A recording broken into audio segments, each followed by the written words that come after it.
I heard you're bored. What if I told you that boredom is a powerful tool for creativity? Welcome back. I'm Christine, and as of recording this video, the channel has hit 3,000 subscribers. What is going on? Thank you so much. Thank you for watching these videos, but that's not why you're here. You're here because I have some easy acrylic painting ideas. And that's not even the best part. I'm going to be using my brand new art supplies that MEEDEN has kindly gifted to me to use in this video. This set of paint comes with 100 colors. There are so many that I can't even fit them in the frame. Which brings me to idea number 1. Create a color swatch chart using all of the paint that you have. I'm going to be trying out these canvas boards that MEEDEN has also sent over, starting with the 9x12. Here's a close-up of the texture. It's pretty smooth for a canvas board. I'm also using these MEEDEN paint brushes. Wait a minute. 2 of these are damaged. Oh, you know what? They don't come with the plastic protector on top, so I guess they got damaged in shipping. The rest of them seem to be okay. Back to the color swatching, I'm painting 2 black lines on my canvas. This line is going to help me test the transparency of each color. I'm going to swatch each color across the black line until I reach the end of the canvas. And I realized that I didn't make my swatches big enough, so I had to go back and fix them. And you'll see why this is important in a little bit. I like the range of colors included in this set. The paint is really creamy and it doesn't need a lot of water added to it. The smell of the paint is tolerable, but I did notice that I had a little bit of a headache after using it. I am extremely sensitive to smell. I have all kinds of sinus problems, so this might just be me. Some of the greens and browns look similar in color. It's not necessarily a bad thing, but it is something to keep in mind. I'm surprised how bright the fluorescents are. I'll be using them a little bit more later. But I'm disappointed with the metallics. I found them difficult to spread and they aren't very vibrant. I wanted to make this a little bit more fun, so I decided to turn this into a silly little peacock. And it wasn't until I was painting the peacock that I realized the shape of the feathers make it look more like a turkey. Now all I see is a peacock head with a turkey body. I wasn't planning on creating a new species, but it happens. I thought about starting over, but the color swatching took forever, so I decided to just roll with it and keep going. I can make it better, right? Let's just move on. At least I got to test the color. I wrote each color on the corresponding feather for reference, and I was done. If my turkey peacock is a little too silly for you, here are 2 more color swatch ideas. You can use this cute little bumblebee and some honeycombs, or these simple little leaves. These are great if you're only testing a few colors and you can paint them on a canvas or have some fun inside of your sketchbook. Idea number 2 is to paint a variety of hearts on a black background. Don't forget to make them all shapes and sizes. I wanted to test out the fluorescence in this art set that I showed you earlier, but it wasn't until I started that I remembered that they aren't opaque. I don't know what I was thinking. I had to use multiple layers of each color. Eventually I got frustrated and stopped using them altogether, and I just switched over to the traditional paint. And it looks much better. It's a good thing I'm bored because I actually sat here for 20 minutes adding layers and layers of hearts until I felt satisfied.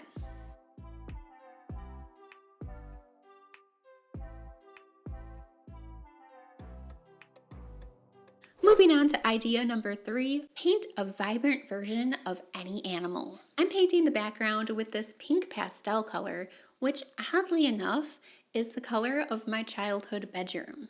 My parents used to paint our bedrooms every summer, and I always chose pink until one day I chose purple. My obsession with purple started very young. I decided to paint this cute little snake, and no, he's not purple. I painted the snake blue because I thought that the pink background would make it stand out. Snakes are scary, but this one is cute because I made the scales all different colors. Just like the hearts, I spent at least 20 minutes adding layers and layers of paint until I was happy with how it looked. This was the method that I chose because there was no way I was going to spend all of my time painting every single scale accurately.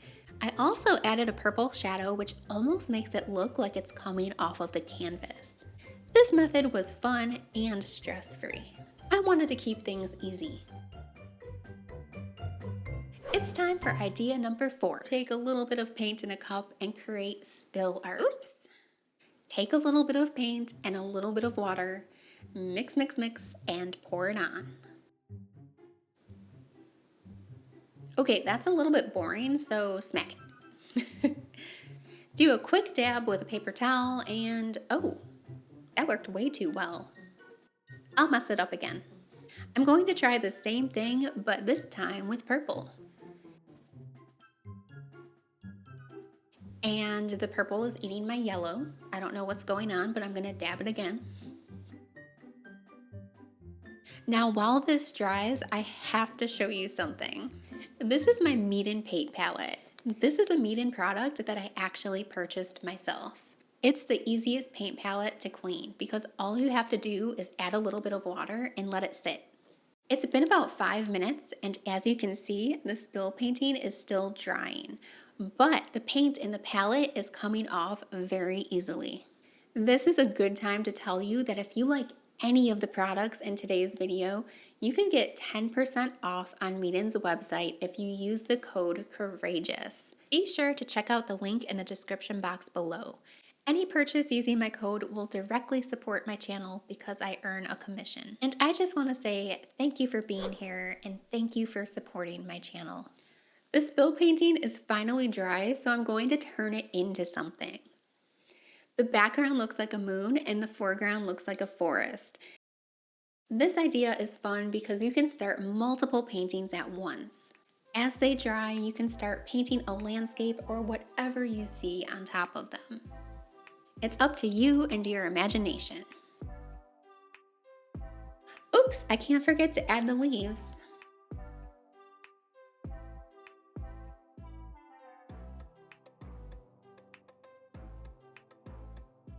This was looking a little boring, so I decided to add some more splashes.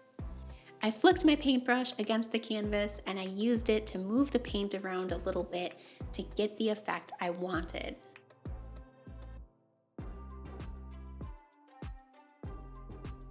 It's time for the last idea, and I'm gonna start off by showing you this MEEDEN tabletop easel. Usually I paint with my picture lying flat on the table, but it was nice to prop it up for a change. This last idea is to create a masterpiece. Hear me out. I know you have a bunch of canvases laying around right now and you're bored, so why not dedicate at least 10 minutes painting something you really want to paint? Paint the thing that you've been thinking about for days. Paint the thing that lights you up or brings you a little bit of joy. And who knows, that 10 minutes might turn into an hour or a couple of days because you get so into your masterpiece that you want to finish it. I have been getting into fantasy art more and more, and with each piece I create, I have found a little bit more of myself. When I look at this character, I see someone who is proud, confident, and bold.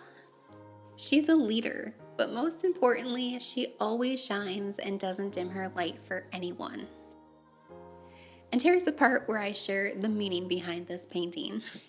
When I was younger, I was always labeled as an overachiever. I always wanted to do my best and put everything into what I did. Since this was a problem in my past, I started to hide. I kept to myself and I dimmed my light. It's sad because I never felt like my authentic self anywhere I've ever worked. And sometimes I wonder how many friendships, conversations, and opportunities I've missed out on because I was too afraid to be myself. So if you're in a similar situation, just think of this painting. This beautiful gift of creativity and expression is inside of you. Let people see it because it's there to be seen. Speaking of which, have you seen the Create This Book 3 collaboration? 50 plus artists are coming together to create YouTube's biggest art collab, and you can catch up on all of the videos right here. Oh yeah, and I'm in it. I'm number 5. This is 5.